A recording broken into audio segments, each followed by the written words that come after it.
pidana nomor 666-B/2024-PN atas nama terdakwa Arel Fadilah akan segera dimulai. Dimohon kepada semua hadirin untuk berdiri. Majelis Hakim memasuki ruang sidang.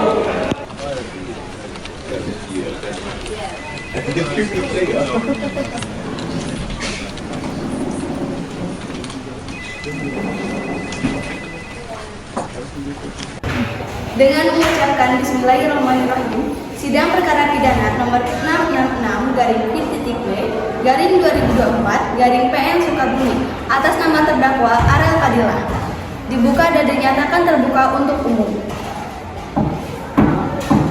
Saudara Panitera dipersilahkan untuk memanggil terdakwa. Saudara Arel Fadilah dimohon untuk maju ke hadapan majelis hakim.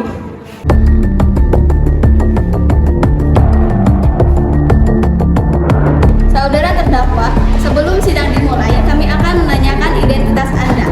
Sebutkan nama lengkap Anda, tempat dan tanggal lahir Anda, pekerjaan Anda, serta alamat Anda. Nama saya Arel Fadilah, tanggal lahir saya 13 Februari 2003. Pekerjaan saya sebagai pembungkus rambut, alamat saya Cimanggu. Baik, identitas terdakwa telah usai. Kita akan melanjutkan ke pembacaan dakwaan.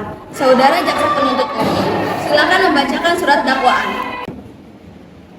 Terima kasih Yang Mulia, berdasarkan hasil penyelidikan, kami mendakwa terdakwa Arel Fadilah telah melakukan tindak pidana pembunuhan sebagaimana diatur dalam Pasal 340 KUHP tentang pembunuhan berencana atau Pasal 338 KUHP tentang pembunuhan. Dakwaan ini didasarkan pada peristiwa yang terjadi pada tanggal 24 November 2024 bertempat di Buluwangi dengan cara pada malam hari tanggal 24 November 2024 terdakwa Arel Fadilah mendatangi rumah korban Rahma Pujia di daerah Buluwangi dengan maksud untuk menyelesaikan perselisihan pribadi yang telah berlangsung lama. Saat itu korban sedang sendirian di rumah. Terdakwa dan korban sempat terlibat adu argumen yang semakin memanas. Dalam situasi tersebut, terdakwa telah membawa pisau dari rumah secara tiba-tiba menikam korban di bagian dada sebanyak 1 kali. Luka tersebut menyebabkan pendarahan hebat yang berujung pada kematian korban di tempat. Setelah kejadian, terdakwa meninggalkan lokasi dengan tergesa-gesa. Namun, saksi yang mendengar keributan sempat melihat terdakwa keluar dari rumah korban yang menjadi petunjuk awal bagi penyelidikan. Akibat perbuatan terdakwa, korban Rahma Pujia meninggal dunia. Adapun barang bukti dalam perkara ini, kami menghadirkan beberapa barang bukti yang menguatkan dakwaan, yaitu pisau dapur yang ditemukan di lokasi kejadian masih terdapat bercak darah yang identik dengan DNA korban. Apakah terdakwa memahami dakwaan yang dibacakan oleh jaksa penuntut umum? Ya, Yang Mulia. Baik, kita akan melanjutkan ke pemeriksaan saksi-saksi. Saudara Panitera dipersilakan memanggil saksi. Saudara Hidayatullah dimohon untuk maju ke hadapan majelis hakim. Saudara saksi, apakah saudara saksi hari ini sehat secara jasmani dan rohani? Sehat, Yang Mulia. Saudara saksi, ceritakan apa yang saudara ketahui tentang peristiwa ini. Saya Hidayatullah menyaksikan kejadian pada tanggal 24 November 2024 sekitar pukul 23.00 di rumah korban. Saya melihat langsung bahwa pelaku membuat keributan hingga terdengar oleh saya. Setelah itu, saya melihat pelaku keluar rumah korban. Apakah jaksa penuntut umum atau penasihat hukum ingin mengajukan pertanyaan kepada saksi? Saudara saksi, apakah Anda melihat langsung kejadian yang terjadi pada malam hari tanggal 24 November 2024? Ya, saya melihat langsung kejadian itu. Bisakah Anda menjelaskan yang Anda lihat mengenai senjata yang digunakan?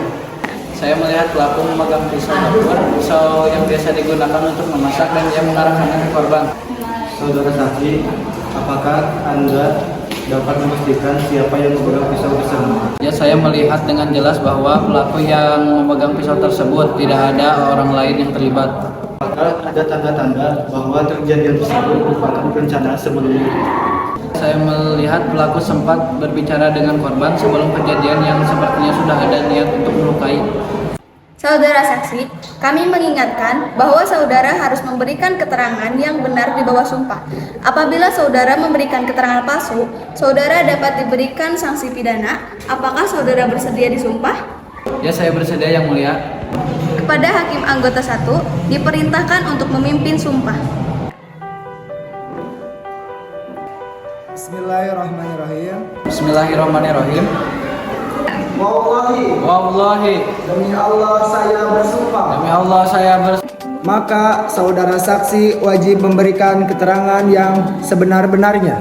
Saudara saksi, terima kasih atas keterangannya. Saudara dapat kembali ke tempat duduk. Saudara terdakwa, apakah ada yang ingin saudara sampaikan sebelum majelis hakim mengambil keputusan? Terima kasih Yang Mulia.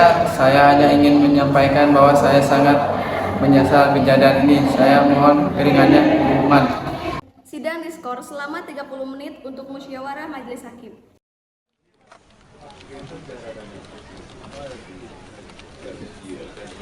Sidang dilanjutkan dengan pembacaan tuntunan. Saudara Jaksa Penuntut Umum, silakan menyampaikan tuntunan.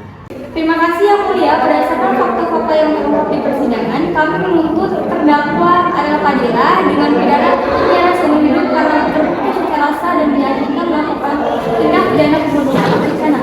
Hal ini berdasarkan pasal 340 KUHP yang mengatur tentang pembunuhan yang dilakukan dengan sengaja dan direncanakan terlebih dahulu. Berdasarkan keterangan saksi-saksi yang telah kami ajukan dalam persidangan, termasuk bukti-bukti yang telah diajukan oleh pihak jaksa, dapat disimpulkan bahwa terdakwa dengan sadar dan penuh pertimbangan merencanakan pembunuhan terhadap korban. Tindakannya yang menggunakan senjata tajam berupa pisau dapur yang dengan jelas digunakan untuk menghilangkan nyawa korban, menunjukkan adanya niat yang kuat dari terdakwa untuk melakukan tindak pidana ini. Kedua, perencanaan pembunuhan ini terlihat jelas dari sikap terdakwa yang telah merencanakan kejadian tersebut jauh sebelum kejadian terjadi.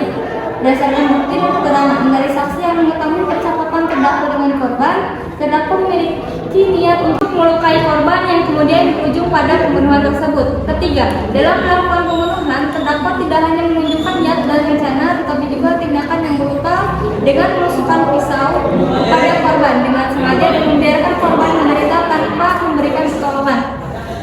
Berdasarkan bukti-bukti tersebut, kami mendapat bahwa terdakwa tidak layak mendapat hukuman ringan mengingat sifat dan tindakannya yang direncanakan dengan matang dan dilakukan tanpa rasa belas kasihan terhadap korban.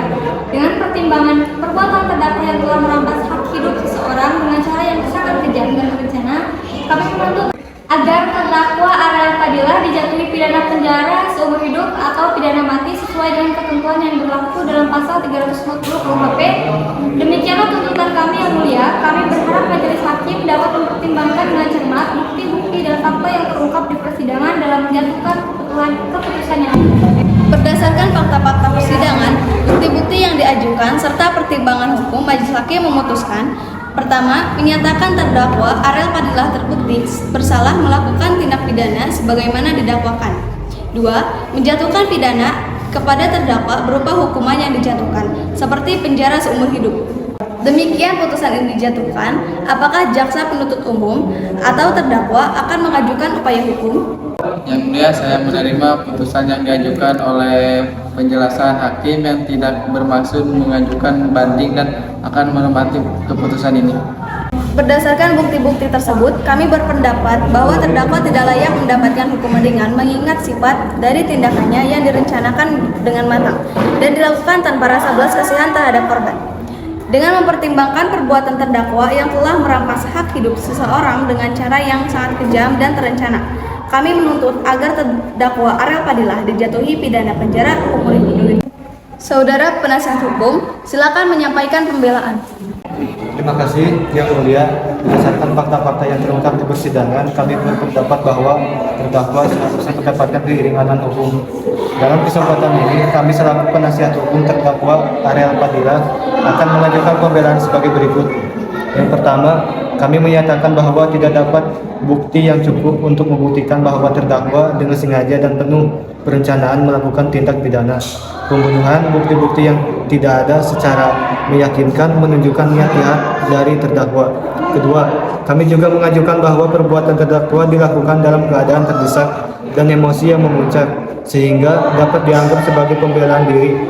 Tindakan terdakwa bukan merupakan tindakan yang direncanakan, melainkan reaksi terhadap provokasi yang diterimanya. Ketiga, kami memohon kepada Yang Mulia untuk mempertimbangkan faktor-faktor yang memberatkan dalam keadaan tertentu yang dapat meringankan hukuman terdakwa, seperti keadaan psikologis terdakwa saat kejadian. Demikian pembelaan yang kami ajukan, dan kami berharap majelis hakim dapat mempertimbangkan dengan bijaksana. Oleh karena itu, kami memohon kepada majelis hukum untuk memberikan putusan yang seadil-adilnya. Dengan ini sidang perkara nomor 666-P.B/2024-PN Sukabumi. Demikianlah rangkaian persidangan pada hari ini. Setelah mendengarkan semua pihak, baik jaksa penuntut umum, penasihat hukum, dan terdakwa, serta mempertimbangkan bukti-bukti yang ada, maka dengan ini saya menyatakan sidang ditutup.